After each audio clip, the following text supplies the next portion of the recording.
Oi gente, tudo bem? Mais uma vez agradeço por você estar assistindo esse vídeo, sempre me acompanhando, e eu espero que eu esteja ajudando vocês aí que sempre me acompanham nos seus problemas do dia a dia, tanto aqueles produtores profissionais quanto aquelas produtoras e produtores que têm um pequeno cultivo no quintal, na chácara, no sítio, onde for, tá bom?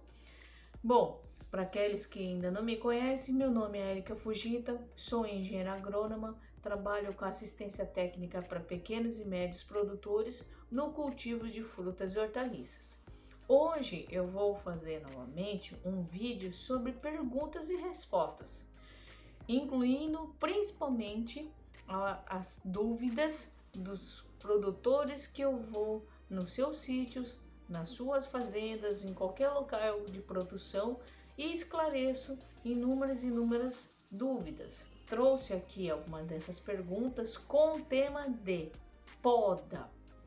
Poda muitas vezes é um pouco polêmico porque produtor e a produtora às vezes tem uma certa sensibilidade, porque fica meio relutante, pensando, poxa vida, vou ter que podar minha árvore tão frondosa, grande, linda e maravilhosa. Eu não tenho coragem de fazer isso, pelo amor de Deus. E quando eu falo de poda drástica, então, nossa, aí arrepia, né, a pessoa. Fica um arrepio só, pensa, meu Deus do céu, matou a planta. Mas não é bem por aí. E eu vou explicar certinho. E para quem tem dúvidas com poda, então preste atenção nesse vídeo até o final dele.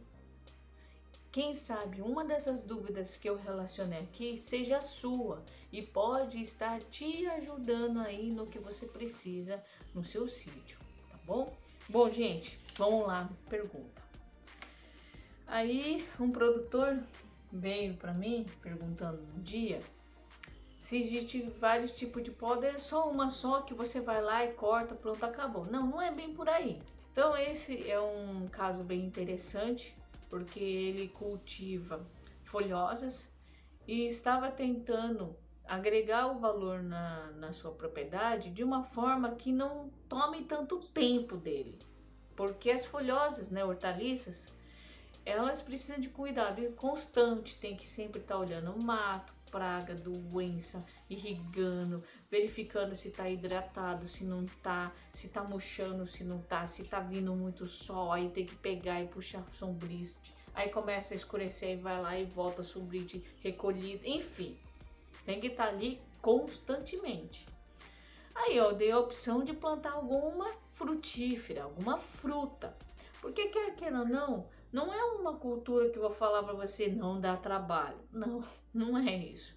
É que a frutífera, na verdade, ela demora um período bem maior para começar a produzir, diferentemente da hortaliça. A hortaliça, dependendo do que você estiver manejando, que nem por exemplo folhas, a média de colheita é de 35 a 40 dias. Dando algumas exceções assim com rabanete e rúcula, que é de 20 dias, que você colocou a sementinha no chão, ela vai lá e produz. Não é verdade? Caso contrário, as hortaliças têm essa média. Vamos chutar aí 2 meses. Tem umas que vai para mais, outras para menos, mas é isso. É em torno de 2 meses. Aí, como ele queria algo que pudesse fazer com que tenha uma renda, mas que não precise ficar no pé da planta todo santo dia, pelo menos assim ao longo do tempo, aí eu dei essa sugestão. Como ele está numa região tropical, quente, tem uma boa incidência de sol, não é muito frio, etc, tal, então eu falei para ele pegar e plantar, aliás, alguns tipos de frutíferas que ele se adequem. Então, ele era de, como a maioria de vocês tem essa situação, não tem mão de obra disponível.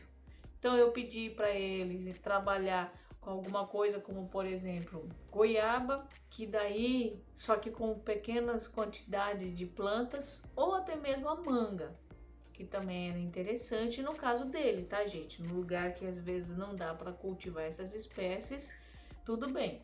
Então eu dei essa dica. Aí ele perguntou dos tipos. Tipo de poda, gente, existe sim, tem a poda de formação. Então no caso dele, ele vai começar um pomar do zero.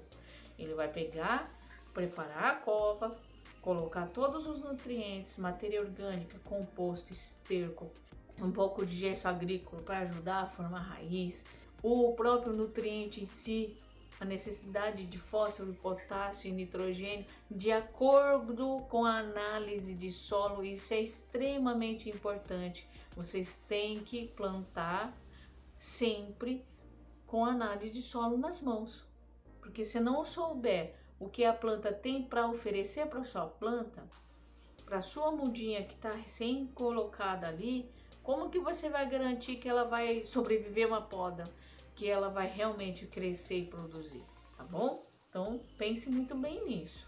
E na poda de formação é excelente na muda. Por quê? Primeiro, gente, vocês sabem que a maioria das frutas, das frutíferas, elas são árvores. E essas árvores vai chegar no momento que você não vai alcançar lá no topo para colher. Aí as pessoas viram, poxa, Érica, eu tenho essa frutífera X aqui, eu queria tanto poder colher ali em cima, mas eu perco mais da metade do que essa planta pode me dar porque ela está muito alta, eu não consigo chegar lá. É daí que nós temos que cuidar nas nossas frutíferas desde pequenininho, ou ter um coração peludo suficiente para fazer poda drástica, que é uma das perguntas aqui. Mas, gente, é necessário. Se vocês forem trabalhar com as plantas desde pequenininha, é melhor. Então a muda tá ali, ela se estabilizou, ela se adequou ali dentro da cova, começou a se desenvolver, soltando novos raminhos, novas folhas. Vai observando o comportamento de crescimento. O ideal é da altura do solo onde eu plantei até a primeira formação de ramificações, que é aquela abertura que as plantas arbóreas faz. Então aqui está o tronco está aqui.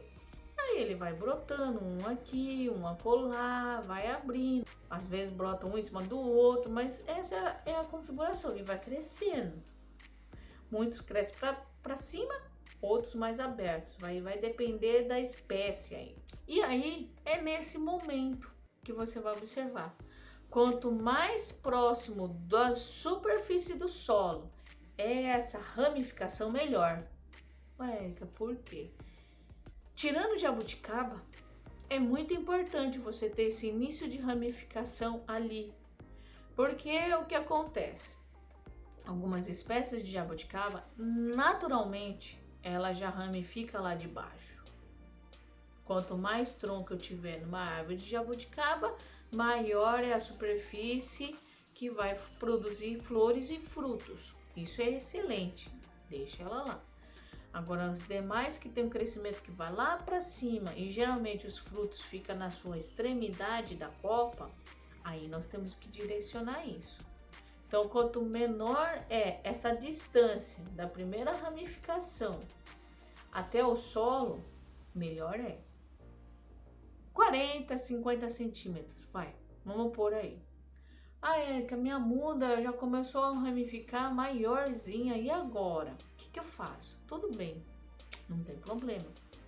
Na vida a gente dá um jeito para tudo.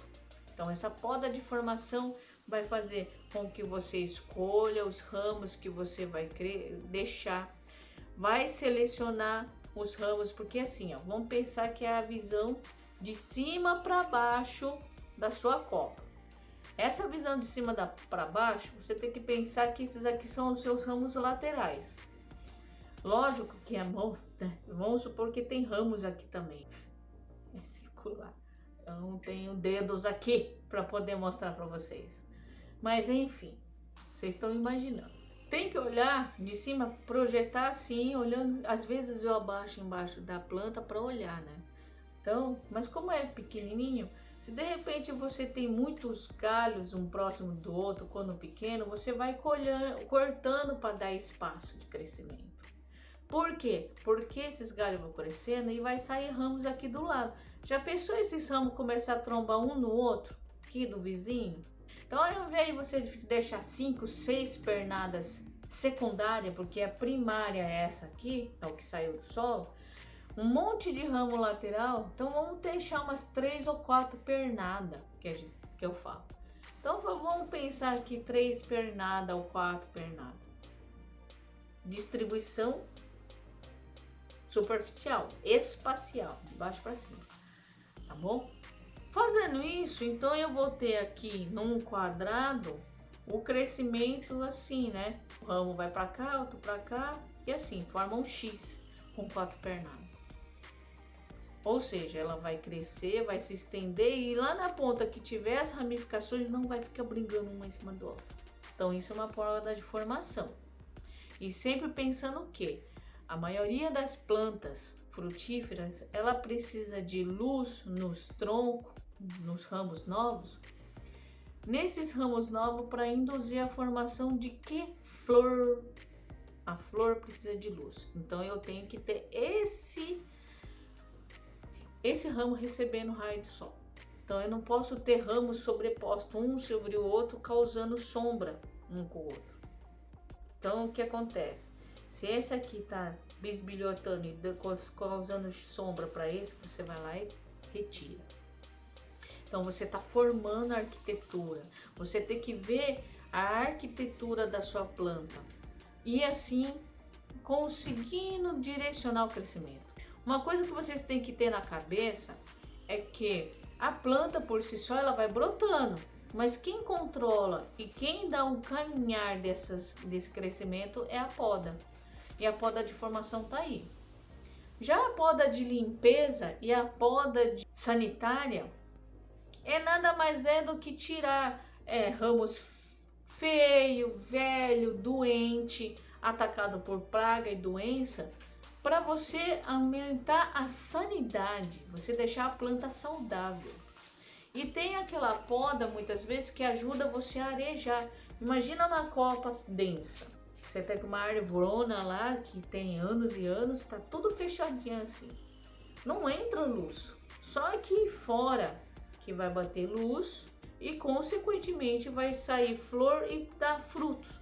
Mas todo aquele galho que tá para baixo desse monte, esses galhos aqui poderia estar recebendo sol e fazendo brotações e formando também flores e consequentemente frutos. Então, às vezes é bom você pegar e abrir. Uma coisa que eu sempre falo é tudo que tiver crescendo para cima, assim, ó, todos os troncos, ramos que tiver voltado pro dedinho pro céu, primeiro porque isso aí vai crescer. Não vou conseguir colher, mas nem com escada de bombeiro. Então eu deixo e eu corto o mal pela raiz, ali embaixo. Porque daí ele vai ramificar só ali em cima. Crescendo, como se fosse o dedinho apontando pro céu, ramo e tronco, corta. Ai, meu coração. Aí corta, gente. Vai ter que precisar. Então são esses os tipos de poda. Essa de formação eu acho muito importante, porque você pode trabalhar com poda de formação até mesmo quando ela tá grande. Então dá para formar a copa.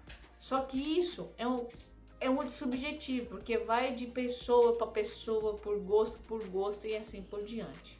Então não tem uma receita de bolo, tá bom? Espero que vocês tenham aproveitado. Eu sei que falo demais, pessoas às vezes até acham interessante por eu ser mais detalhista, eu gosto de explicar certinho, direitinho, para que vocês não tenham dúvidas. E se tiver dúvida, é claro, que me perguntem, né? Então, agradeço a você que ficou até o final desse vídeo, me acompanhando. Eu espero ter ajudado. Estamos aqui disponíveis para tirar qualquer tipo de dúvida.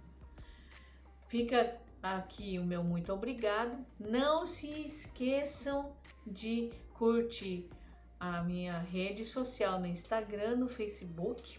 Se inscreva no meu canal do YouTube, é Érica Fujita oficial, tanto por Face, quanto por Instagram, quanto por YouTube, tá bom? E nos encontramos até o próximo vídeo. Até mais!